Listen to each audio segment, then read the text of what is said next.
రుణమాఫీ దీక్షపై బాంబుల దాడి. ఎక్కడ ఇది బాంబుల దాడాట?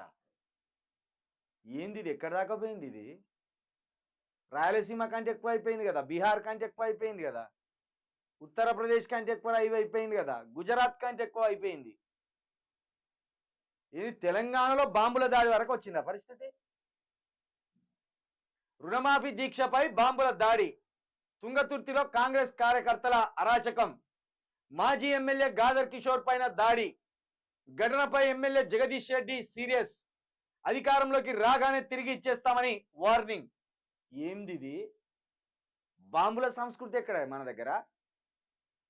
నరక సంపడాలు, గుద్దుక సంపడాలు, ఈ బాంబుల దాడులు ఇవన్నీ మన పక్క రాష్ట్రం ఆంధ్రప్రదేశ్, బీహార్, ఉత్తరప్రదేశ్. ఈ సంస్కృతి మన దగ్గర సంస్కృతిని చెడగొడతాండు. మనము మన ఇష్టం ఉన్న పార్టీల్లో ఉండి కూడా భుజాల మీద చేయలేసుకొని తిరిగే ఒక అద్భుతమైన వాతావరణం మన తెలంగాణలో ఉంటుంది. మన ఇంటి పక్కోడే ఒక కాంగ్రెస్ అయి ఉంటాడు, మన ఇంటి ముందోడు ఓ బీఆర్ఎస్ అయి ఉంటాడు, అటింటి పక్కోడు బీజేపీ అయి ఉంటాడు. కానీ ఈ ముగ్గురు కలిసి కూడా ఊర్లలో తిరుగుతారు. అంత చక్కటి వాతావరణం మన గ్రామాలలో కల్పిస్తుంది. కానీ రేవంత్ రెడ్డి ఎప్పుడైతే కుర్చెక్కిండో, కాంగ్రెస్ ఎప్పుడైతే అధికారంలోకి వచ్చిందో, గ్రామాల్లో కూడా విష రాజకీయం మొదలైంది. గ్రామాల్లో కూడా కక్ష సాధింపుల రాజకీయం స్టార్ట్ అయింది. గ్రామంలో కూడా దాడుల రాజకీయం స్టార్ట్ అయింది. మొత్తానికి మాజీ ఎమ్మెల్యే గాదర్ కిషోర్ను హత్య చేయడానికి ఈ బాంబు దాడులు ప్రయోగించినట్టు తెలుస్తుంది. ఇందులో కార్యకర్తలే ఆగమైపోతారు. కాంగ్రెస్ కార్యకర్తలారా మరొకసారి చెప్తున్నా, ఏ ప్రభుత్వం కూడా శాశ్వతంగా ఉండదు, ఏ ముఖ్యమంత్రి కూడా శాశ్వతంగా ఉండడు. ప్రతి 5 సంవత్సరాలకు ఒకసారి వాళ్ళు మారుతూనే ఉంటారు. మీరు బాంబుల దాడులు చేసి అది చాలా పెద్ద కేసు, దాంట్లో ఇరుక్కున్నారంటే మీ జీవితమే ఖండమైపోతుంది. ఇక అనవసరంగా ఇంత దుర్మార్గమైన చర్యలా? ఏంది ఇది బాంబు దాడి అంటే?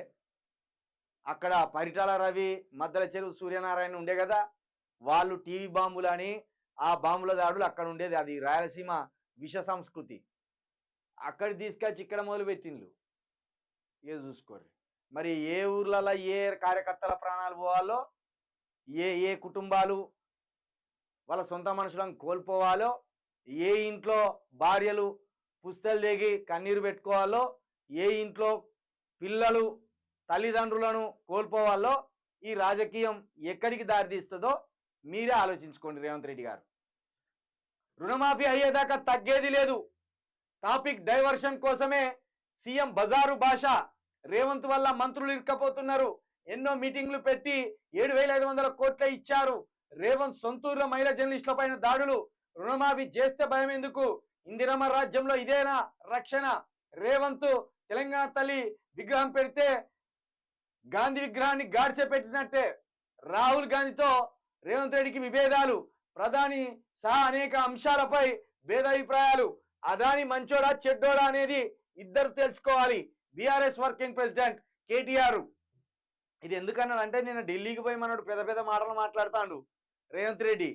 అందుకే అదాని మంచోడా చెడ్డోడా అనేది ఇటు రాహుల్ గాంధీని అటు మోడీని కూర్చోబెట్టి రేవంత్ రెడ్డి మధ్యలో కూర్చుంటే మంచోడా చెడ్డోడా తెలుస్తుంది. ఇక రుణమాఫీకి 7,500 కోట్లు ఇచ్చి ఓ 1000 సభలు పెట్టిండ్రు. మొత్తం రుణమాఫీ అయిపోయిందని చెప్పడానికి ఓ 1000 సభలకు పైన పెట్టిండు. ఇచ్చేసినాం. నువ్వు ఇచ్చింది గోర అంతా, చెప్పేది కొండ అంతా. కాబట్టి నువ్వు ఇచ్చింది ఏ మూలకు సరిపోదు. నీ సొంత ఊర్లో కూడా ఇంకా 800 మంది రైతులకు రుణమాఫీ కాలేదు. ఇంకా మరొకటి, సంపినోడే సంతాపం తెలిపినట్టు వద్దన్నోడే మళ్ళీ ఇప్పుడు విగ్రహాలు పెడతా అంటాను. అంత కూడా పోయి సంతాపం తెలిసిందట, అయ్యో ఎట్లా చచ్చిపోయా అని. వీడే చంపిండు, వీడే పోయి కన్నీరు గారుస్తాడు. ఇప్పుడు అట్లనే రేవంత్ రెడ్డి తీరున్నది.